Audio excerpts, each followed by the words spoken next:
حکم دے دیا 1 مہینہ پورا. کوئی 1 سال میں 1 مہینہ ایسا بھی آنا چاہیے تھا کہ اس میں کھانے کی ترغیب ہو.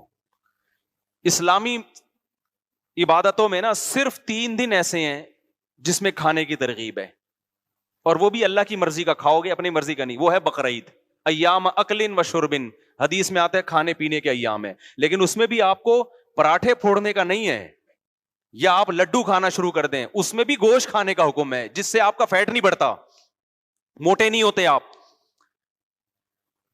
تو یہ جو سوچ ہے نا, یہ فیملی پلاننگ والوں نے دی ہے, یہ بڑی ڈینجرس سوچ ہے کہ آپ اللہ پہ توکل کرنا چھوڑ دو اور نسل روکنا شروع کر دو, اس لیے کہ ہم نے اپنے بچوں کو سٹی اسکول اور بیکن ہاؤس میں پڑھانا ہے, اور پھر پڑھا کے کیا کرنا ہے. اگر کسی کو پتا چل جائے میرا بچہ بیکن ہاؤس میں پڑھے گا اور ٹماٹر بیچے گا, تو خدا کی قسم وہ نہیں پڑھائے گا اس کو. اس کا مقصد ایجوکیشن نہیں ہے, اس کا مقصد اس کو کماؤ پوت بنانا ہے, کمانے والا بنانا ہے. یہ سوچ سے جب بچے پیدا کرو گے میرے بھائی, تو خودکشیاں بھی ہوں گی. بچہ نہیں کرے گا تو باپ کرے گا خودکشی. یہ کمبخت 2 میں نے پیدا کیے تھے اس سوچ سے کہ بہت اونچے نکلیں گے, یہ نکلے کیا. تو میں اپنے بھانجے کا واقعہ سنا رہا تھا, امتحان میں فیل ہو گیا بچہ. آج بچہ امتحان میں فیل ہو, باپ کو بتاتے ہوئے ڈرتا ہے کہ میرا بنے گا کیا, ڈر رہا ہوتا ہے کہ میرا بنے گا کیا. تو وہ اس نے آگے بتایا ابا کو, چونکہ ابا کا حضرت مفتی رشید احمد صاحب سے تعلق رہا ہے, گھر میں دین کا ماحول ہے, تو ابا کو آگے بتایا کہ بھئی فیل ہو گیا. اس نے کہا کوئی بات نہیں یار, آخرت کے امتحان میں فیل نہیں ہونا چاہیے, دنیا میں فیل پاس کیا ہوتا ہے, چلتا ہے, کوئی ٹینشن نہیں, جتنی ہونی چاہیے اتنی بھی نہیں. خوشی زندگی گزر رہی ہے یار, بچے بھی کھیل کود کے بڑے ہو گئے, اور پھر اسی فیل ہونے والے کی شادی بھی کر دی. یہ تمہارے لبرل لوگوں میں دم ہے, یہ تو دولت کے پیچھے بھوکے ہو گئے ہیں بھائی. یہ اسی میں شادی کر دی کہ بہو میرے خرچے پہ, وہ فیل ہونے والے کی. تمہارا سالہ 6-6, 8-8, 10-10 لاکھ روپے کما رہا ہے, پھر بھی شادی نہیں کرتے کہ اس بغیرت کی آمدن میں کہیں بہو شریک نہ ہو جائے, وہ بہو کھا جائے گی ہمارے حصے کا. مجھے غصہ آ رہا ہے, میں تو سارا دیکھتا رہتا ہوں نا لوگوں کو. تو تم میرے بھائی اسلام کو صحیح طرح سے قبول کر لو, وہ والا نہیں کہ ظاہری رسومات بس اسلام کی ہوں, اندر نہ داخل ہو. اندر جب تک اسلام نہیں جائے گا نا, تو اس وقت تک آپ کو سکون نہیں ملے گا, ڈپریشن میں مرو گے.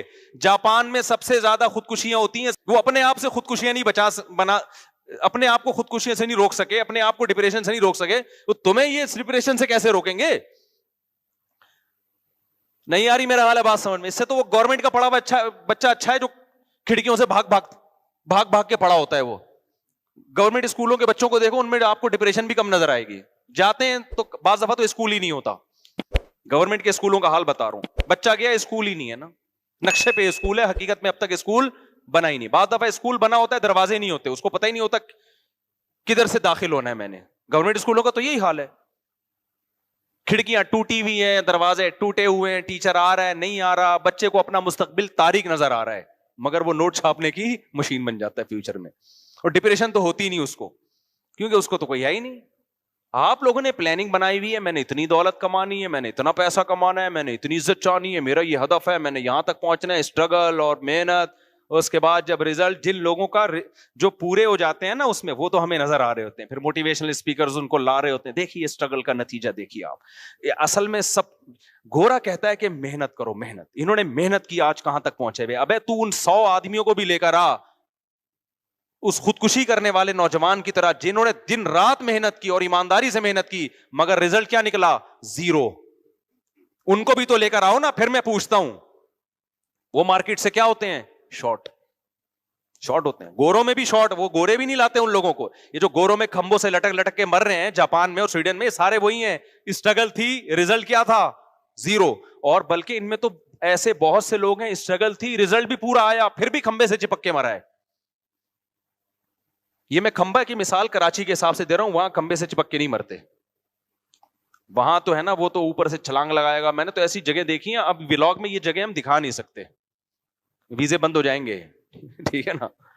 میں گیا ہوں ایسی جگہوں پہ کہ بھئی یہ وہ جگہ ہے, یہاں سے لوگ مرتے ہیں. اتنا خطرناک جگہ ہیں یار, آدمی کو چکر آنے لگتے ہیں. میں جب ملک کا بھی نام نہیں لوں گا, ایک ملک ہے مریخ میں ہوگا وہ, تو وہ گورنمنٹ نے نا وہاں باڑ کھینچ دی, کہ کوئی بھی اونچی جگہ ہوتی ہے نا, باڑ کھینچ دی کہ یار یہاں سے سمندر کے قریب ہے, بہت اونچی چٹان, اس چٹان پہ کھڑے ہو کر نا لوگ آ کے دیکھتے تو کہہ رہے یار بہترین لوکیشن ہے ان کی, یہ بہترین, گوگل سے کہو نا بہترین لوکیشن, گوگل یہ والی لوکیشن بتائے گا. کیسے یار الٹا لٹک کے جاتے ہیں, نیچے پٹاخ سے سر لگا اور پرخچے اڑ گئے. میں تو سوچتا تھا بے تو نیچے جانے میں جو ٹائم لگے گا اس کی ٹینشن کیسے برداشت کر رہا ہے. یعنی خودکشی کرنے والا تو یہ سوچتا ہے نا کہ یار ٹھا سے مر کے ختم ہو جاؤں گا. ابے تو یہ جو نیچے جائے گا جب تو یہ بھی تو اچھا خاصا فاصلہ ہے. پھر گورنمنٹ نے باڑ لگائی, لوگ اس باڑ کو کراس کر کر کے آ رہے ہیں, پھر باڑ اور اونچی کر دی. عجیب حساب ہے یار. اور کمال کی بات ہے یار, جس ملک میں جتنی کم ٹینشن ہے خودکشیاں اس میں اتنی ہی زیادہ. پھر میں بتاؤں, نام نہیں لے سکتا میں, جس ملک میں جس کے آپ خواب دیکھتے ہو نا یار, ہمیں وہ جگہ چاہیے. اور یاد رکھو کل تم نے بوڑھا ہونا ہے کہ نہیں ہونا, مجھے بتاؤ. گورے کی جوانی کی عیاشی, جو عیاش ہے بھی نا ان کے بڈھوں کو دیکھا کرو جا کے. کل ہی وہ میں ولاگ بنا رہا تھا نا, مرغے انڈے پہ مرغیاں بیٹھی ہوئی دکھا رہا تھا میں ولاگ میں. تو ایک شخص نے کہا کہ میں ایتھیسٹ تھا, تو آپ کے بیان سن کے میں ایتھیزم سے توبہ کر لی, اور کہہ رہے میں نے گوروں کا دیکھا ہے وہاں جو ایتھیسٹ لوگ ہیں نا اپنے بوڑھے ماں باپ کے ساتھ بہت ہی برا سلوک کرتے ہیں. جو ایتھیسٹ لوگ ہیں اپنے ماں باپ کے ساتھ بولو بہت برا, کیونکہ خدا تو ہے نہیں. اب وہ ظاہر ہے اس قربانی کا جذبہ کہاں پیدا ہوگا ان بوڑھے ماں باپ کے لیے. کہیں گے یار تم نے عیاشی کر لیا, بڈھے ہو گئے, اب ہمیں عیاشی کرنے دو. کہہ رہے میں نے جو بھیانک انجام دیکھا تو میں پلٹ گیا. تو ان کا بڑھاپا دیکھو, بڑھاپا بہت ڈینجرس ہے میرے بھائی. تو کل تمہارا بھی بڑھاپا ہے, خود مذہب کو فالو نہیں کرو گے نا اور اپنے بچوں کو مذہب پہ نہیں لاؤ گے تو بڑھاپا تمہارا بہت خطرناک. اچھا, جو بوڑھے مادہ پرست ہیں, جن کے گھر میں مذہب نہیں ہے اور ان کی عزت ہو رہی ہے اور بڑے تمیز سے ہنسی خوشی زندگی گزار رہے ہیں, تو یہ وہ لوگ ہیں جنہوں نے اولاد کو باپ بنا کے زندگی گزارنا شروع کر دی ہے. ان کی پھر عزت ہوتی ہے. سمجھ میں آ رہی ہے بات؟ نہیں آ رہی میرا خیال. ہمارے ابا کی طرح ہوتے ہیں نا جو اپنے آپ کو, میرے والد صاحب اپنے آپ کو ابا سمجھتے تھے اور ہمیں کیا سمجھتے تھے, اولاد. اسی وجہ سے جب کوئی دیکھتے تھا الٹا سیدھا کام ہو رہا ہے, ابا ہمیں ربڑ کے پائپ سے, یہ جو پائپ ہوتا ہے نا, یہ والا پائپ نہیں جو پانی والا پائپ ہوتا ہے, اس کے ٹکڑے پہلے سرے عام ملتے تھے. اس کے ٹکڑے جو تھے نا سستے ریٹ پہ بھی مل جاتے تھے اور مفت میں بھی مل جاتے. تو ہمارے ابا کو کہیں باہر گلی میں نظر آ جاتا تو احتیاطاً گھر میں اٹھا کے لے آتے تھے ابا ہمارے, کہ کسی بچے نے اگر کوئی الٹی سیدھی حرکت کی سمجھانے کے. ایسے ہمارے ابا سخت مزاج نہیں تھے کہ مار پیٹ کرتے ہوں, لیکن بوقت ضرورت یہ بتانے کے لیے کہ ابا کون ہے, میں ہوں. تو وہ انہوں نے ایک رکھا ہوا تھا, وہ اٹھا کے کبھی کبھار طبیعت سے ہمیں پیل دیا کرتے تھے.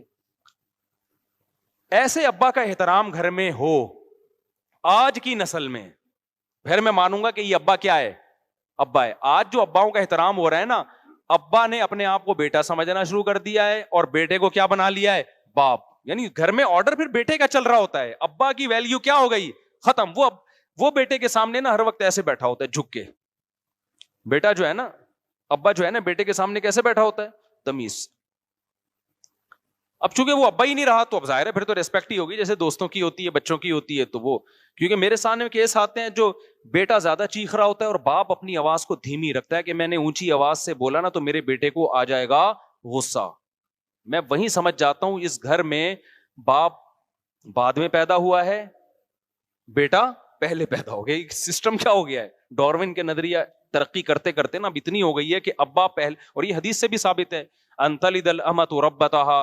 آپ صلی اللہ علیہ وسلم نے فرمایا قرب قیامت کی علامت یہ ہے کہ باندی اپنے آقا کو جنے گی. کیا مطلب, باپ اپنے بیٹے کو جنے گا, باپ جو ہے اپنے باپ کو جنے گا اور ماں اپنی ماں کو جنے گی. بیٹیاں ماؤں پہ حکومت کریں گی, بیٹے باپوں پہ, بہویں ساسوں پہ حکومت کریں گی.